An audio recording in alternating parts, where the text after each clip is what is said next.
राहुल गांधींच्या छात्रों की गूंज कार्यक्रमासाठी पुणे पोलिसांच्या 30 अटी, मर्यादेपेक्षा जास्त नागरिकांना परवानगी न देण्याची अट, सगळ्या अटींचं पालन करून कार्यक्रम यशस्वी करून दाखवू, काँग्रेसचा निर्धार.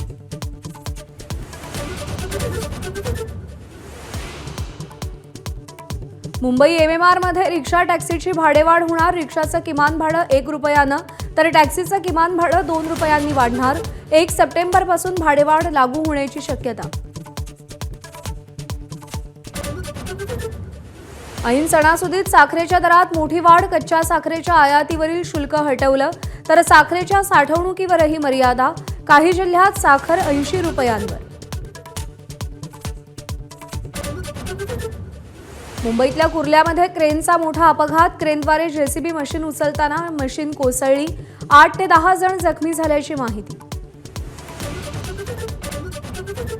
शिक्षण मंत्री दादा भुसेंनी नैतिक जबाबदारी स्वीकारून राजीनामा दिला पाहिजे. महाराष्ट्रातील शाळांच्या दुरावस्थेवरून अभिजित दिपकेंची मागणी. होमिओपॅथी डॉक्टरांसंबंधी सरकारचा पुन्हा U-टर्न. महाराष्ट्र मेडिकल काउन्सिलमध्ये नोंदणीला पुन्हा मंजुरी.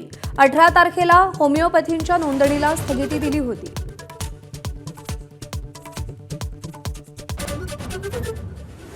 मुंबई महापालिकेत प्रशासकीय कार्यकाळात 17 मोकळ्या भूखंडांचं आरक्षण बदललं. काही भूखंडांवर नव्या वापराचं आरक्षण प्रस्तावित. पालिकेचा कारभार कुणाच्या फायद्यासाठी, काँग्रेसचा सवाल.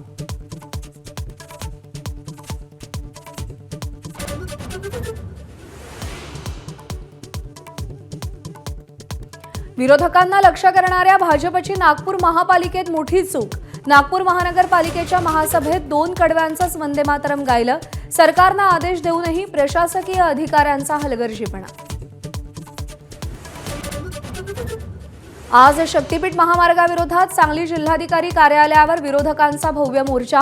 जयंत पाटील, सतेज पाटील, राजू शेट्टी, विशाल पाटील मोर्चात सहभागी होणार.